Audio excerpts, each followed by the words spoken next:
Close your eyes, drift away into a world where souls sway, where anything is possible. You see, come with me and set your spirit free. Dream, dream, let your mind roll in the land where fantasies are born, where reality bends and imagination. All right, so hello, and welcome to an LDI live stream. Hope you guys enjoy the music brought to you by our friend Curious Box and some AI work that helped bring that to life. But with that, we're going to dive right into the live stream today, with a presentation on famous dreamers and how dreams can be a muse, inspiring creativity throughout history. It's presented by LDI, and we remind you to wake up to the life of your dreams.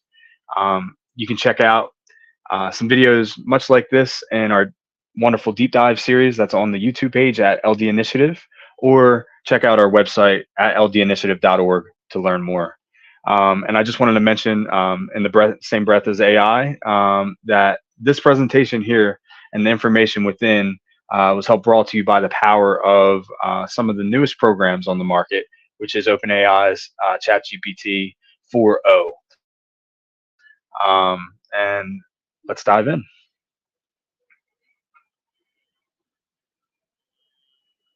All right. So again, this is a part of our deep dives series, and the purpose is really to explore the impact that dreams have had throughout history. And this is a phenomenon that's universal to the human experience. It spans across all fields and disciplines, and really has led to a lot of breakthroughs that have gone on to shape our world. So as we go through this presentation, I want to encourage everybody who's listening, and thank you all for tuning in. I see some wonderful people in the audience already. I want you to carry this question with you. How can our dreams inspire a life of pure imagination?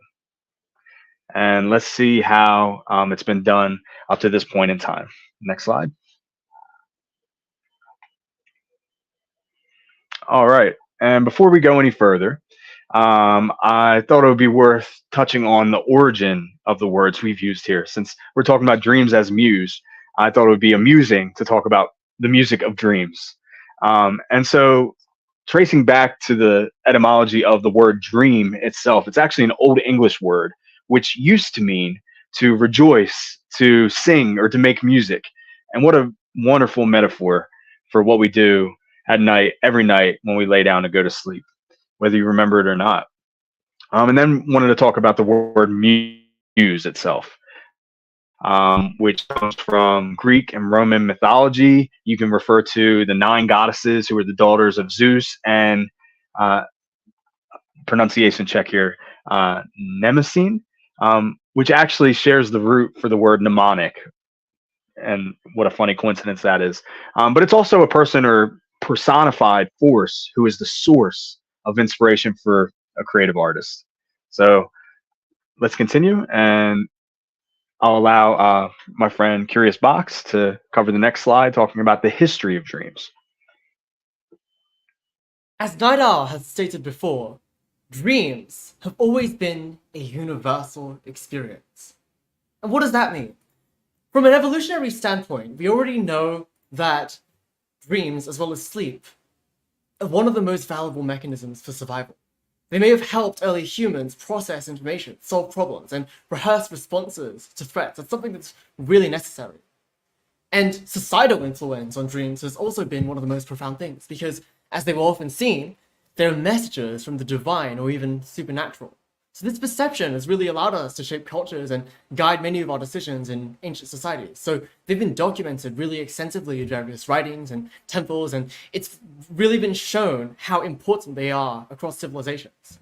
So from dream interpretation in books to inscriptions and temple walls, we have a lot of records that show how important dreams have been to the human society.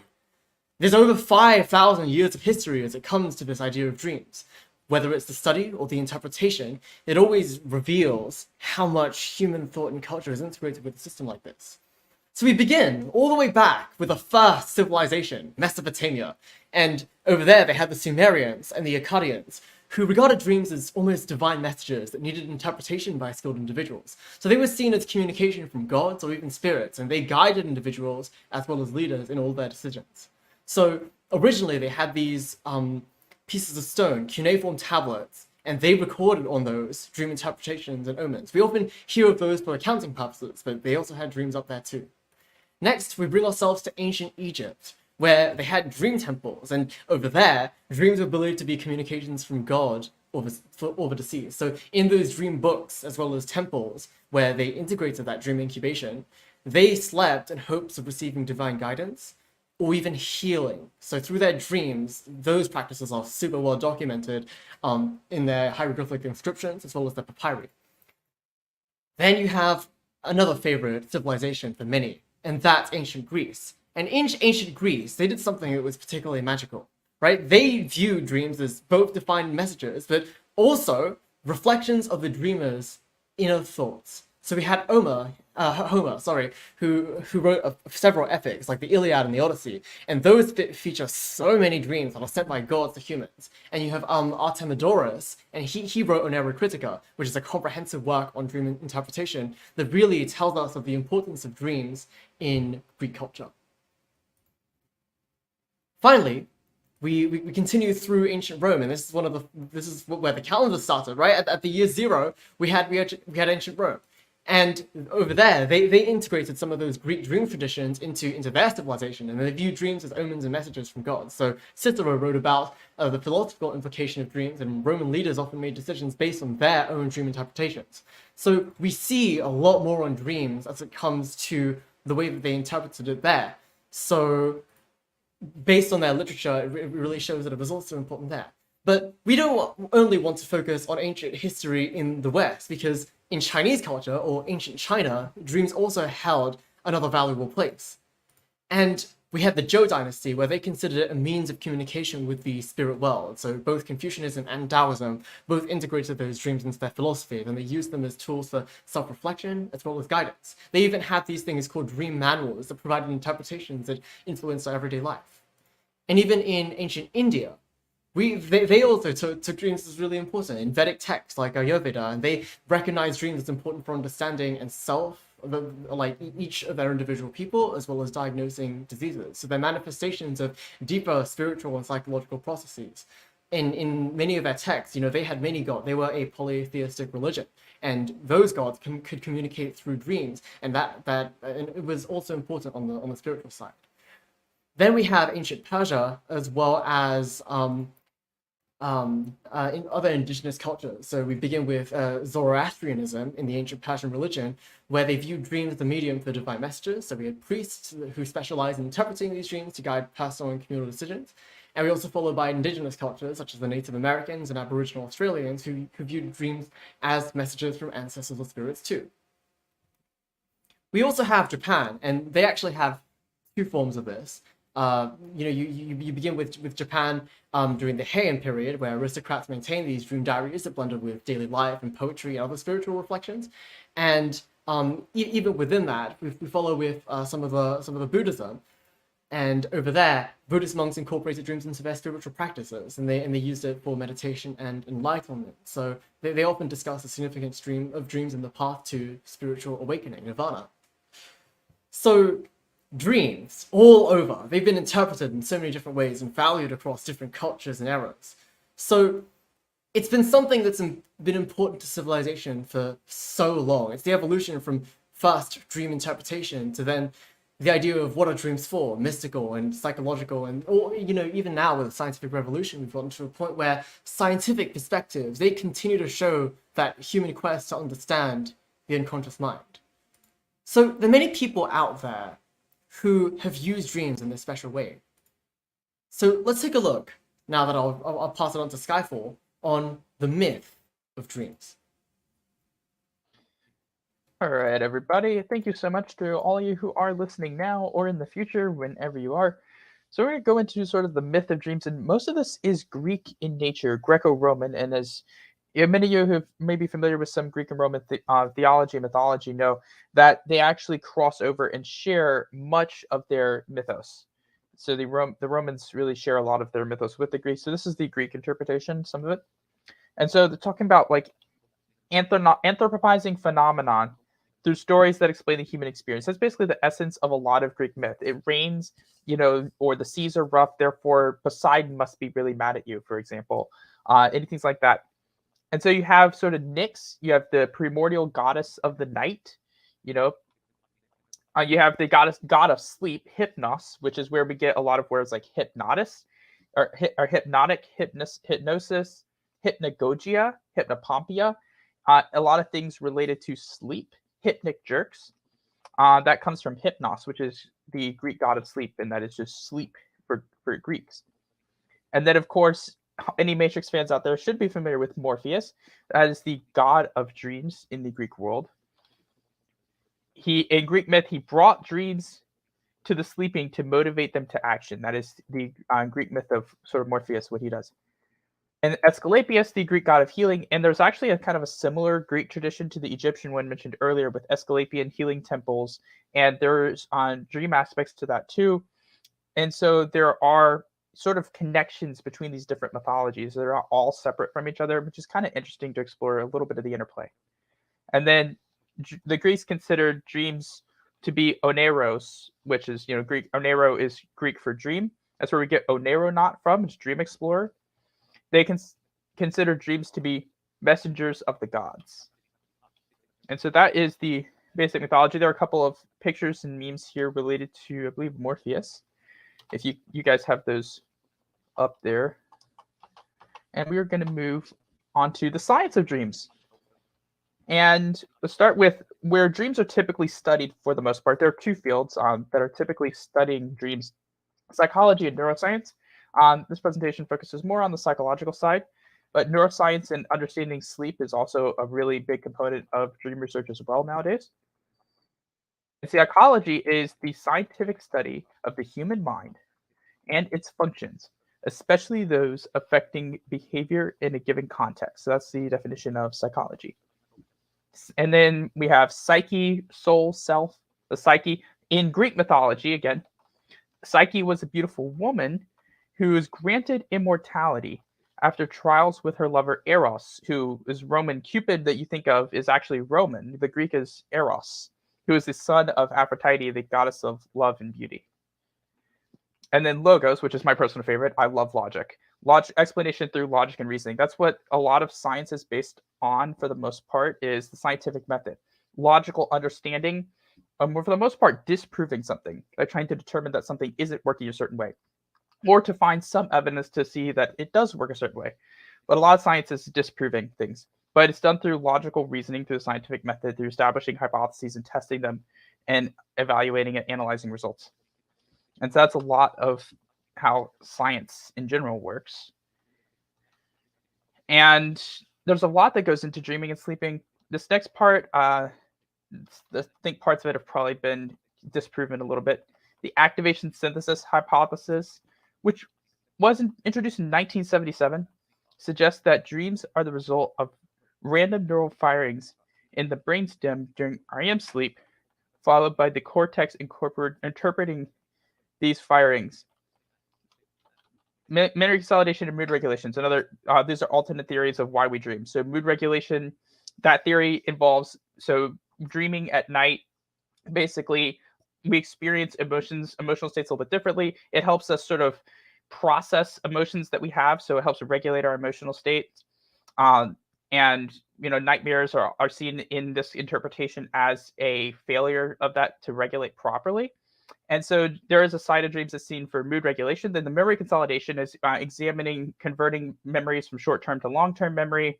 And none of this is fully proven. These are the sort of the leading theories. Now, one thing that has been proven is that we do actually dream outside of REM sleep. We can and do. It's just non-REM dreams tend to be a little bit different. And researchers weren't really catching this for a while until they started asking people they were awakening from non-REM sleep about instead of just specifically phrasing, were you dreaming anything? Because people have a certain connotation of dreams being sort of visual or acting in certain ways. Like, were you thinking about things? And so there's sort of a consensus, there's sort of an idea and understanding that non-REM dreams tend to be more thought-based instead of image-based, and may tend to deal more with like the things that are more recent on someone's mind.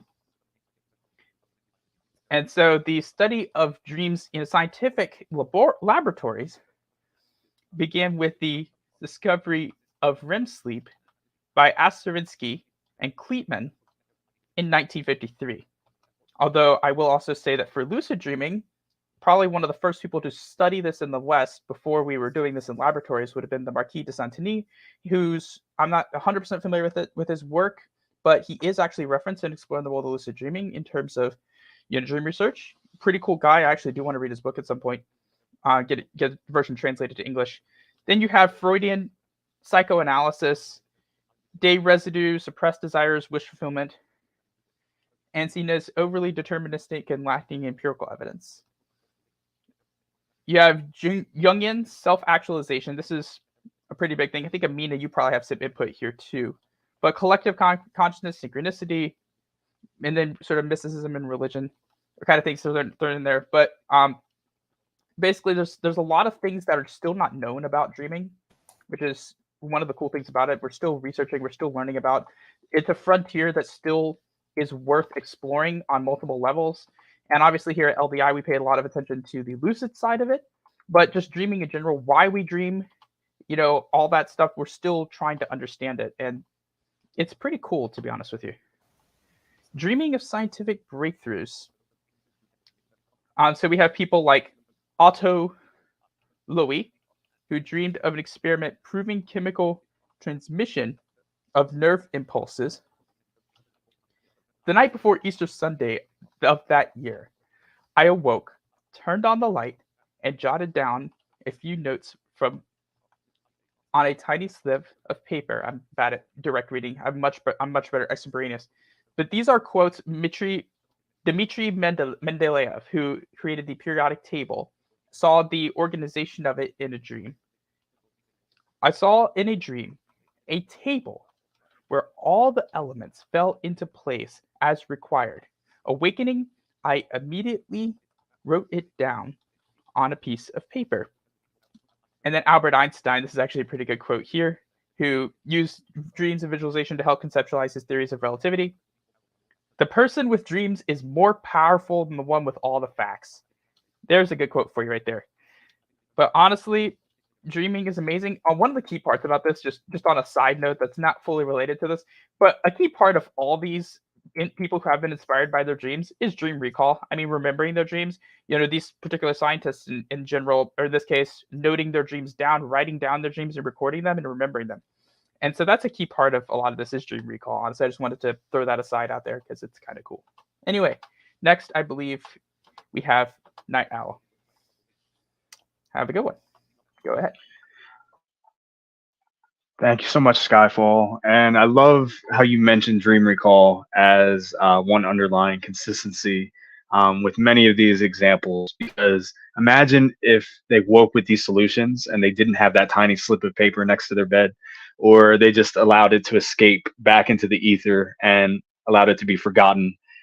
What a disservice that would have been to history. So again, encouraging everyone to work on your dream recall, have some sort of system or method for recording your dreams, and who knows what revelations they could lead you to.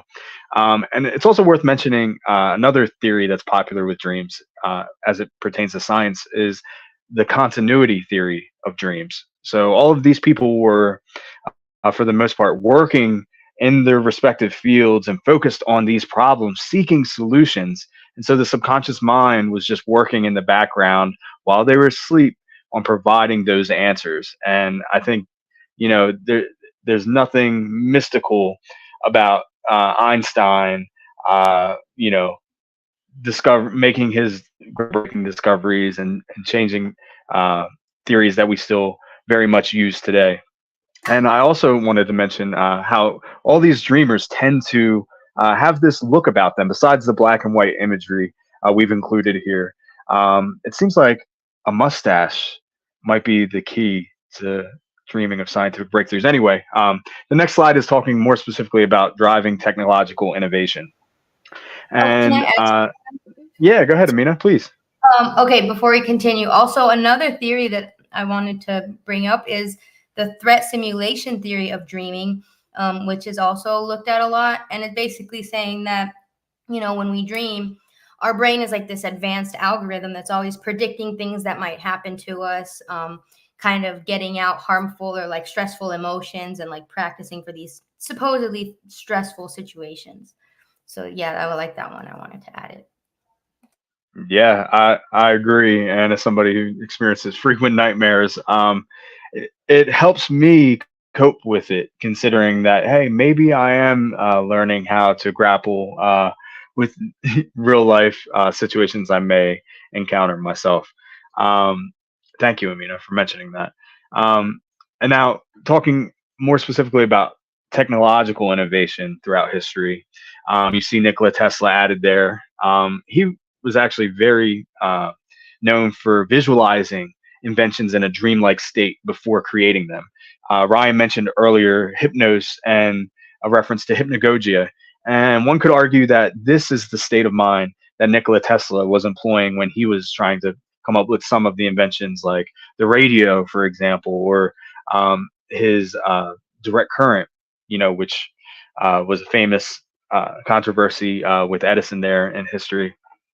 And his quote goes like this: "My method is very different. I do not rush into actual work. When I get a new idea, I start at once building it up in my imagination, and I make improvements to operate the device in my mind."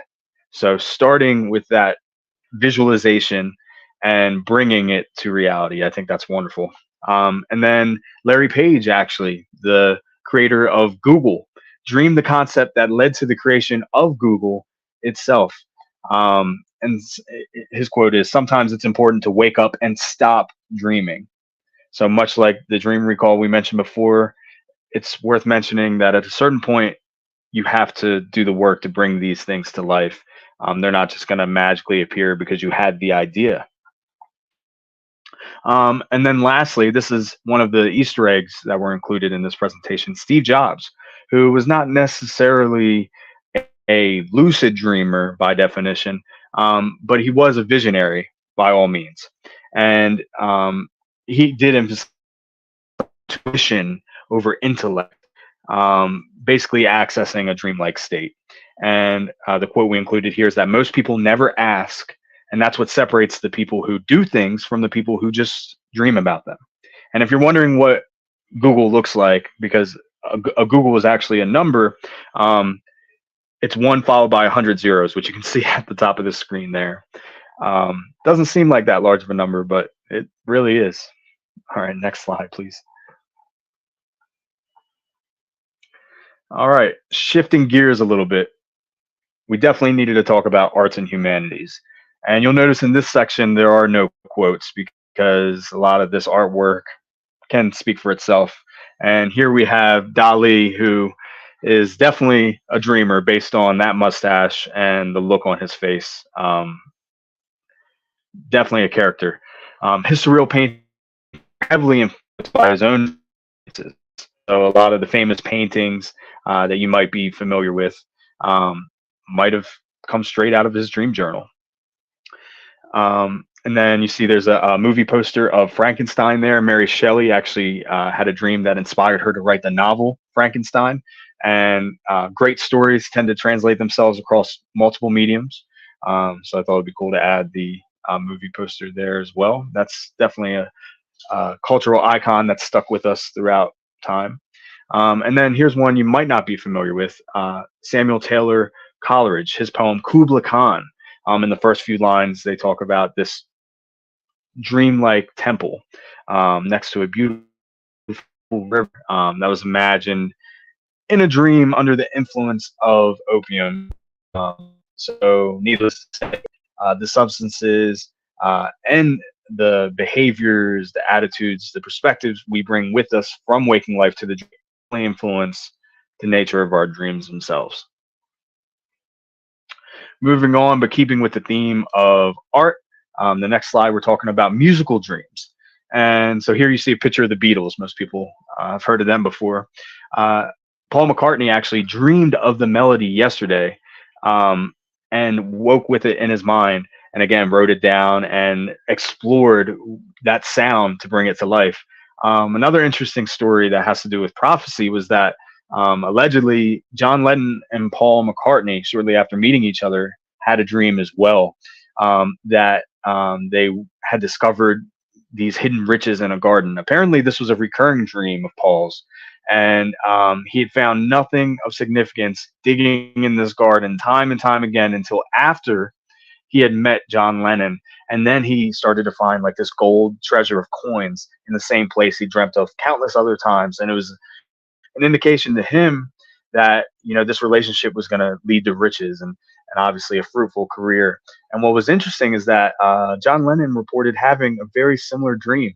So this sort of touches on the concept of shared dreaming. And is that something we can actually do if you're close enough to somebody?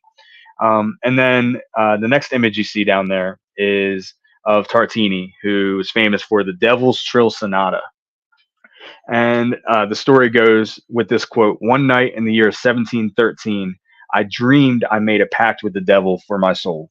And in case you're unfamiliar with his fate, Tartini did end up dying of gangrene, which can actually turn the skin red, um, and is sort of painful. So I guess the moral to the story here is be careful, you know, what dream characters you interact with, because the consequences may follow you to waking life, besides just making a really hit song that a lot of people are still familiar with today. I'd say there's All only right. one interpretation of Moving that, on. but yeah. Yeah, that's my personal interpretation for sure. All right, moving on to entertaining dreams. Do we have somebody who wanted to go over this slide? Yes, I can definitely proceed with all of this, because as we just looked at, we have art. But there is one other thing that is also often throughout history powered by dreams, right? Some of the most captivating, enduring works in entertainment, right? Stories and worlds, those have been born from dreams too. If we take a look at the very first example, who is Walt Disney, he transformed his visionary thinking and all his dreams into an entire universe that continues to enchant people of all ages. We always think of Disneyland, right? Night Owl, maybe you were there recently. It's a place where imagination takes flight. So that's his dream of a magical kingdom. That's his reality. And his dream, just originally was fleeting images in his mind, but those visions drove his creative process. That became real. And as quoted here, all our dreams can come true if we have the courage to pursue them. And if you look below, there's a little bit of a photo of a metal, it's a robot here, and we know that it's Terminator, because James Cameron, he also similarly used dreams when he shaped his groundbreaking films. So you have the concept for the Terminator that came to him in a fever dream about a robotic endoskeleton emerging from flames. So that intense, vivid dream inspired the movie that revolutionized the science fiction genre. I mean, we really see how much of a classic that movie is. So we begin with the Terminator, then he also had some of a lush bioluminescent world that led to the creation of Avatar, and that is one of the highest grossing films of all time. So, I mean, they begin as passive experiences, but then they become active, because these creative processes, once you integrate them into the real world, you can see the types of extraordinary achievements those can finish to complete. So, dreams begin as something in our minds, quote unquote, it's all in your mind, hypnosis, but they become those powerful sources of creativity and innovation once you set your mind to it. Vision to real life. And as James Cameron said, there have many talented people who haven't fulfilled their dreams because they overthought it, or they were too cautious and were unwilling to make that leap. So how about you? Maybe you should make that leap when you're next considering something. So we have entertainment, though there is also academics, and in this case, if you recognize the person on screen, that is Ramanujan. And if you don't know him, he's a mathematician, and he believed that these divine dreams communicated mathematical insights. He always used to say that, right? He talks to his God. And Srinivasa Ramanujan, he was a self-taught mathematical genius, and he attributed so many of his insights to those divine dreams. And his goddess, Navagiri, he found that that goddess would reveal mathematical formulas to him in his sleep. Though in this case, it wasn't just random images. They were structured, they were informative, and they guided him to discover those complex and groundbreaking theorems that have really advanced the field of mathematics since then. We have a lot of numbers and terms and theorems named after him. And as he said, an equation for me has no meaning unless it represents a thought of God. So very spiritual in this case. We also have John Nash, and his life was portrayed in one of those films, A Beautiful Mind, and he experienced a form of dreamlike pattern recognition. So despite battling schizophrenia, Nash's ability to see those complex patterns in his dreams and his waking visions, those also led to some revolutionary concepts in economics and particularly in game theory. So though they were challenging, that was integrated with his intellectual accomplishments and capabilities. So that's the intersection here between logic as well as intuition, because now dreams are able to contribute a mathematical as well as intellectual breakthrough. We're not really sure how, in this case, as we went through all those scientific hypotheses, universe of consciousness is one of the most wondrous things, and in this case, it's actually brought something that's super tangible. And there's one more that I'd like to bring up, and that's sports and athletic performance. LeBron James, he really stressed the importance of REM sleep for peak performance. So as the roles, LeBron, one of the greatest basketball players of all times, as he emphasized that, he found that quality sleep is essential for recovery, mental sharpness, and overall athletic excellence. When you sleep, that is your body's repair center. When you sleep, you also have those dreams. And with REM, where the most vivid dreams occur, that is absolutely crucial for processing that information and muscle memory that you use during waking life, directly impacting that physical performance. And as he said over here, sleep is the most important thing when it comes to recovery. And it's very tough with our schedule, right? It's very tough, obviously, with kids and his family and traveling and things of that nature. But sleep, whenever I get an opportunity, I try to get it. I remember hearing from my mentor once that when does the growth really happen when you go to the gym, right? You're on that treadmill or you're lifting weights. I mean, does all the growth and all the repair, the gaining of that strength happen when you're on that treadmill? I mean, yeah, a little bit, and it wouldn't have happened if not for that. But when are the connections really being made? When do the new cells generate? And when do you strengthen yourself really? That's when you sleep. And those cells are replicating themselves and making those repairs while you sleep. You also have Michael Phelps, one of the best swimmers, and actually even, I think, the most decorated Olympian in history. He used visualization techniques that are very similar to dreaming to enhance his performance. So before every race, he would mentally rehearse every stroke, every turn, and finish in his mind, as if he were dreaming while awake. So it allowed him to perfect his technique and prepare for every possible scenario, and that, he got that unparalleled success in swimming. I remember seeing that clip on YouTube of Michael Phelps and somebody like an average swimmer swimming in one of those pools, and he was swimming so gracefully, like really, really slow strokes, and the other person who was going as fast as he possibly could. I mean, he was out of breath by the end of that, but still Michael Phelps, given that his technique was so perfect through these visualizations and through his hours and hours of practice, you could see how he could master that speed without having to put as much intensity into it. And in this case, it was really efficient for the longest. So athletes also harness the power of their dreams and visualizations to improve their performance. So whether it's experienced through sleep or through even conscious visualization using the alpha wave state, the alpha state, even the silver method goes a little bit into that. It helps athletes mentally prepare and excel in their sports. That is the mind-body connection, because dreams are the most powerful tools to achieve our highest potential. And now that brings us to practicing our performance. And if, Amina, you'd like to cover this, you can go ahead. Yeah, sure. I would love to. So this started with, well, maybe not started, but one of the studies that I love on this is a study by a German psychologist, Tadas Stumbries, Daniel Ehrlicher, and Michael Schredel. Hopefully I pronounced that right, but they are European scientists that continuously study different things related to lucid dreaming. And they did multiple studies that showed that when athletes practiced in their dreams, it did improve their actual waking life performance. And so participants practiced in their dreams and, use their lucid dreams to, do stunts, practice moves and things like that. And this is just so interesting because what really happens in your brain, we know this about visualization as well. Your brain doesn't know the difference between practicing it in actual waking reality or in the dream, because when you're lucid, as many of you know, everything is so realistic. It's like a fully VR game. I understand the Ready Player One reference there in the picture, but it's literally like fully virtual reality, and you're practicing.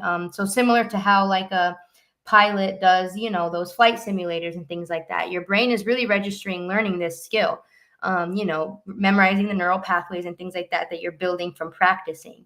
And the cool thing is that in the dream, it's like a safe space. You're not actually going to break a leg if you mess up the stunt or whatever it is. So it's kind of like a safe mode, so to speak. So similarly, targeted memory reactivation research, exemplified by the Tetris effect, indicates that manipulating dreams can enhance task performance. TMR involves re-exposing individuals to cues from a learning task during sleep, reinforcing memory and skill acquisition. So yeah, in fact, our brains are very active while we're asleep. It's not shut down like some people might think. We're constantly learning things and practicing things, especially like athletes who do sports all the time and are constantly training. Like I said earlier, their brains when they go to sleep are still thinking about the sport, still firing neurons and practicing and solidifying memories and things like that. So you're already doing it. So when you're doing it lucidly and intentionally, the performance is just increased significantly. So I've always thought this was something super cool. One of my favorite things about dreams. So yeah. So in summary, we Awesome. kind of just to recap. Oh, I don't know if I was going to do this part, but you can go ahead, Night Owl. Okay. Yeah, I was just gonna say, yeah, I think the neuroscience, like Ryan mentioned earlier, and the intersection of psychology and how dreams are being studied today is some of the most exciting research in our field. And it is still fairly new, although this goes back centuries and thousands of years across all cultures. We've covered the history, the mythology, some of the science, the pop culture. Obviously, this is such a universal human experience. It makes you wonder, why do we dream? And it seems like, regardless of the morphology and how it actually happens, if you ascribe meaning to it, it's obvious with all of these accounts that you can use it to inspire waking life changes to improve your reality. Um, so, with that being said, I wanted to go into the next slide. Maybe curious, you can cover the next two, and we'll wrap it up and open the floor for a discussion. I've seen some wonderful comments, some interesting theories, some people who know much more about mythology, and Nemesini, I think is how you pronounce her name. But anyway, we'll open it up, and if anybody has any questions, you can drop them in the comments now, whether it's live or you're watching this after the fact, and we'll do our best to get back to you as soon as possible. But Brandon, you want to take over the next two?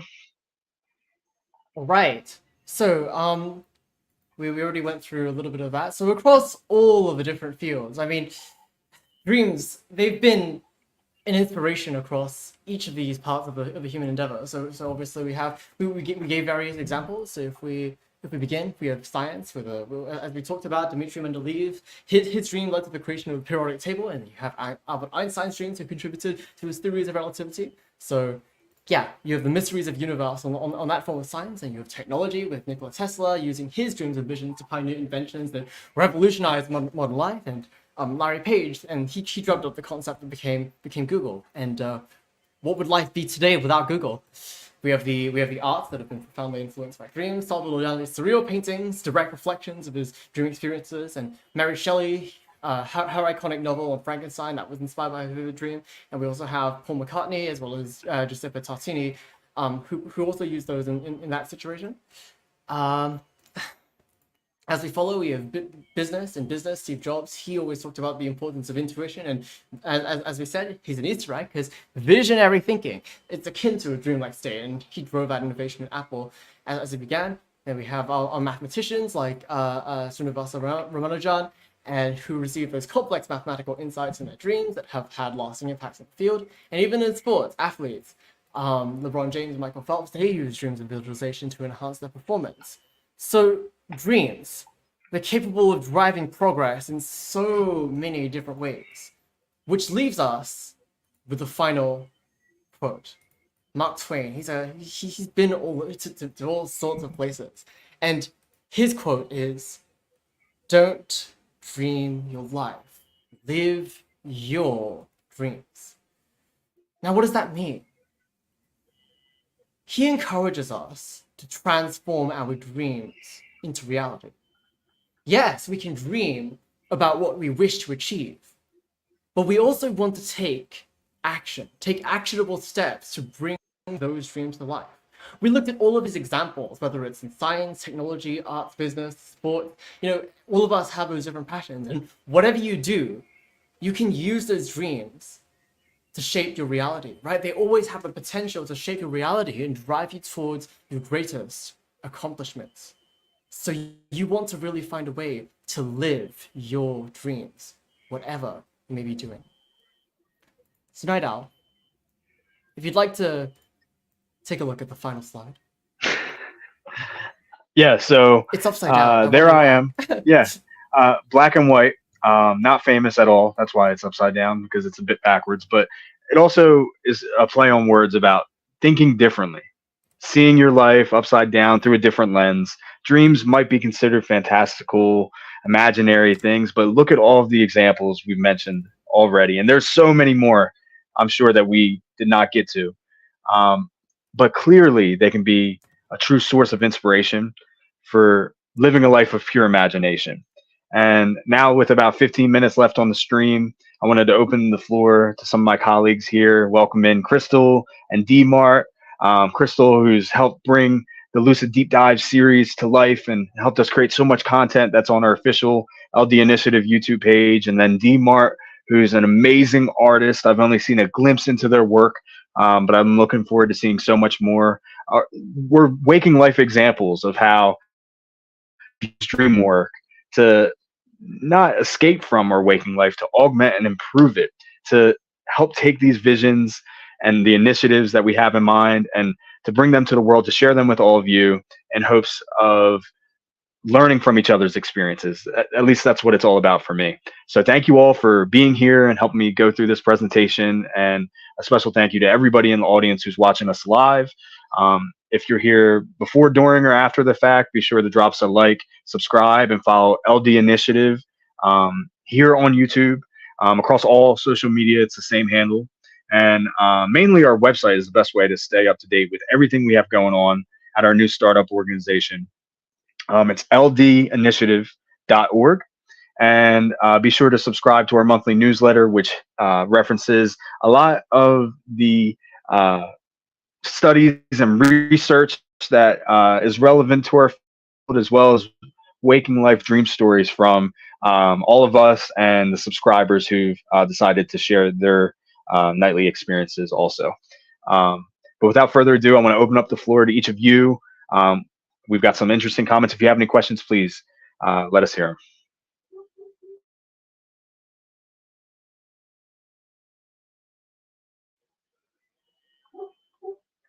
Hey, sorry guys, I hear my dog barking outside. I'm gonna go check on that while you guys take the floor for a sec. Not a problem at all. I think probably have to start by saying there's a lot we kind of covered, but there's also a lot we didn't cover. We've really only scratched the surface, and I think that's an insult to the word scratch. And that's not saying we didn't do a good job. It's just saying there's so much out there that it's really impossible to cover that kind of a history in 45 minutes. We're talking thousands of years of history here, and it's just not possible to cover an iota of it in the amount of time that we spent on it today. You could devote your life to studying this kind of stuff, and you get the idea. But like dream research in particular, we've barely touched the surface on it a bit. We didn't even get into lucid dreaming or the different REM and non-REM dreaming. I got on a little bit.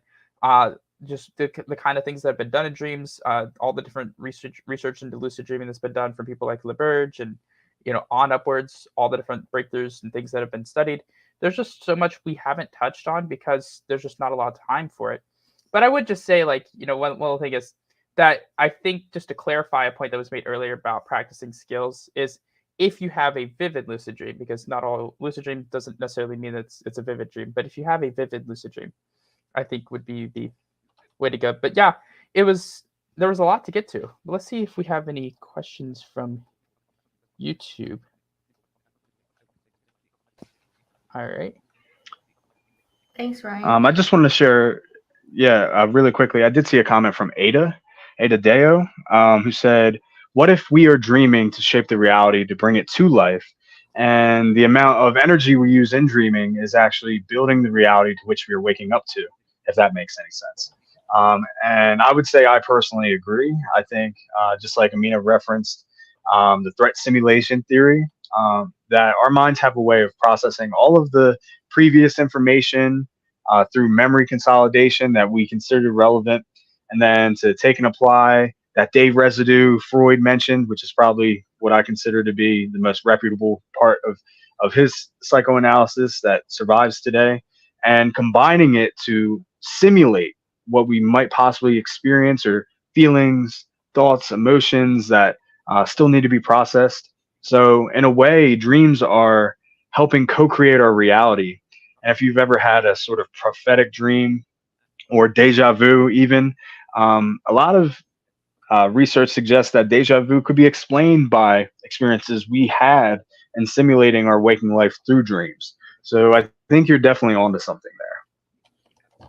I'd like to know what Ada means when they say, by considering that visualization brings what we don't want into reality. What do they mean by that? I'm trying to think. What do you mean by that exactly?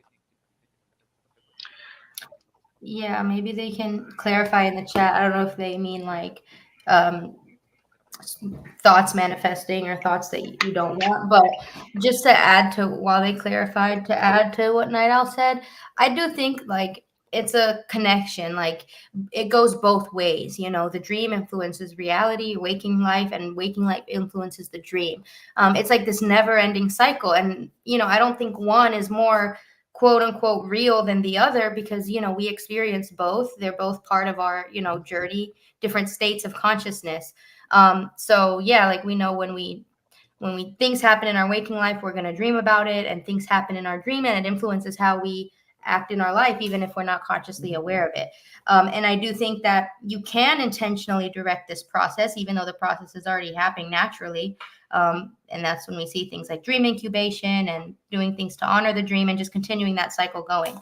But yeah, they elaborated and said, what you focus on comes to reality, what you give energy and attention to comes to happen, which I agree with, you know. And some people, again, we are always, you know, so to speak, manifesting things or creating our reality, even if we're not aware of it. So, you know, if you're thinking about positive things and you're thinking about, you know, things you want to achieve, and the more you pair, you know, oriented action with that, you know, you'll work yourself towards that goal. People that stress and have a lot of anxiety, their dreams are also going to reflect that. So yeah, I think that our thoughts and our waking reality, it's like this interconnected web, and it's always influencing each other. And we're all co-creating this reality. We're all doing it together. We influence each other's dream spaces. So I think it's really cool that it's all bigger than we think it is. There's actually a really fun quote near the end of the Harry Potter series that kind of messes with your head a bit, but it's a really good quote. It's from Dumbledore, and it says, "Of course this is all happening inside your head, Harry, but why on earth does that mean that it isn't real?" Love that. Love Exactly, that. yeah. Should have included Dumbledore in there for sure. Yeah. And going off of what you were just saying, I mean, I think a lot of research has shown that the dreams you have on awakening can influence your emotional state for some time, and vice versa. When you go to bed, the last things that you're thinking about, sort of like setting that mild intention, tend to follow you into the dream state. So if you're wondering how to apply any of this information to your own life, I would encourage you to focus on dream incubation, which we've covered on a video, a part of this series previously.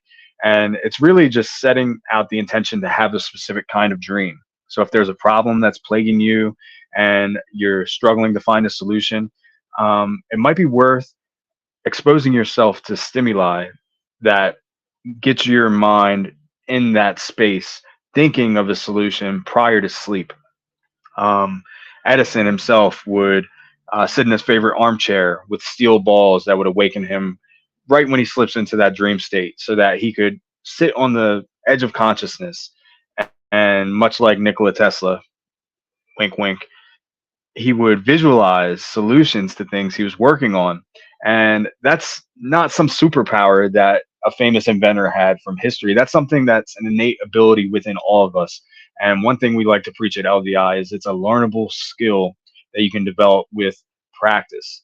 And another thing that all dreamers appreciate is that your practice is subjective, just like your dreams are your own. Nobody can tell you what they mean. That's a realization you have to come to yourself, perhaps with the help of others. But the idea is find out what works for you. Just because uh, Edison would sit in an armchair with steel balls to awaken him, or um, other people use drug-induced states, by no means are we encouraging that. Just find out what works based on your own experience and explore. Follow that natural curiosity, and you could dream about anything you can imagine. Um, the options are literally limitless.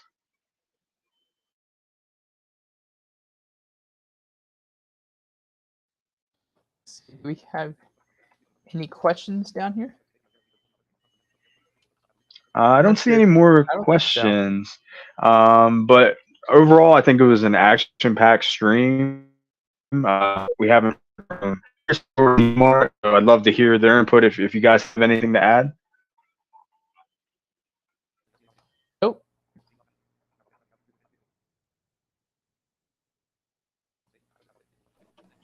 Yeah, no, I just enjoyed the stream. A lot of this makes me think about a lot of the lost maybe cultures and like past maybe dream leaders of the past, because we have just kind of more of a postmodern knowledge. So it kind of makes me think more about like who were the dream leaders prior, and making interesting messages and things like that. And so hopefully, yeah, we just do a better job now, like as seems like everyone here and other people were now kind of like the people keeping records and making sure that we don't lose that dream knowledge.